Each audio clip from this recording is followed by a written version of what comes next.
I remember waking up with a start. It was one of those dreams again.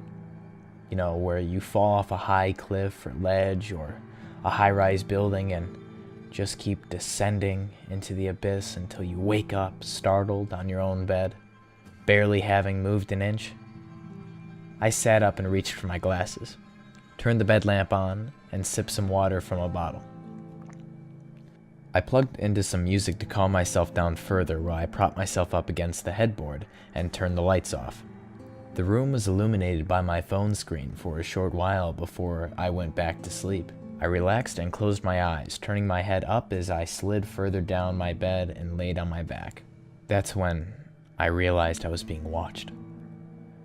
You know that feeling when you are being watched, that feeling of being trapped in someone's intense gaze?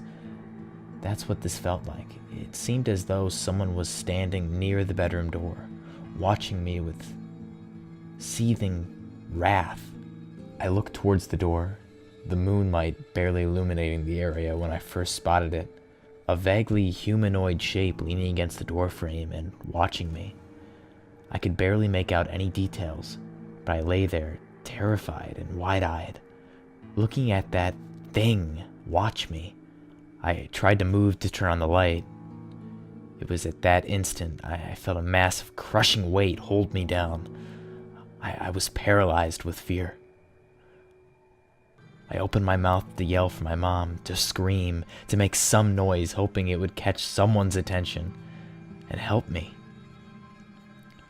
I was rapidly running out of breath.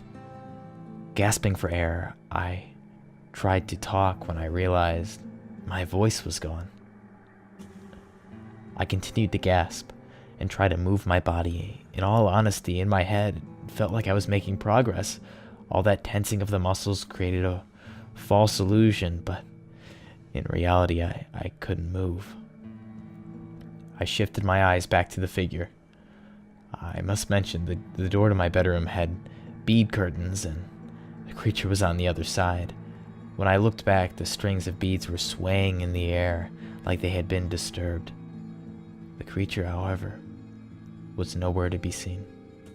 An unseen threat is always more devastating than one that's known. I panicked and frantically looked around. I was beginning to feel lightheaded from the difficulty in breathing. The darkness was consuming me, crushing me. In the process, before I finally gave in, just before I closed my eyes, I saw it again. This time it was holding the strings aside as it made to move into my room. This was the last I remembered of it before I finally lost consciousness. I woke up in the morning and told my mom about it. She tried her best to calm me down and convince me that it was just a bad dream. On my way back to the room, I noticed scratches on the doorframe and a few beads broken, lying on the floor, like someone had held them too tight.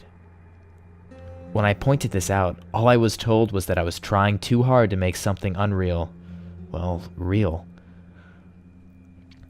This bad dream reoccurred several times for the next few years before it stopped once and for all, the way it had started, abruptly. This was 3 years ago. I always thought this creature had to do with the place I was residing in, and as there were a few other incidents that occurred along the same timeline that strengthened my belief about the same. I remembered breathing a sigh of relief when I had shifted from my country of residence to another, thinking I'm leaving that vile creature and all of its memories behind at that house. For nearly 3 years, I slept well, undisturbed, until last week. It happened exactly the same way, except no beaded curtains. This time, though, it does seem like it's moving in closer, because I'm pretty sure the last time I saw it was at the front of my bed. Please, help.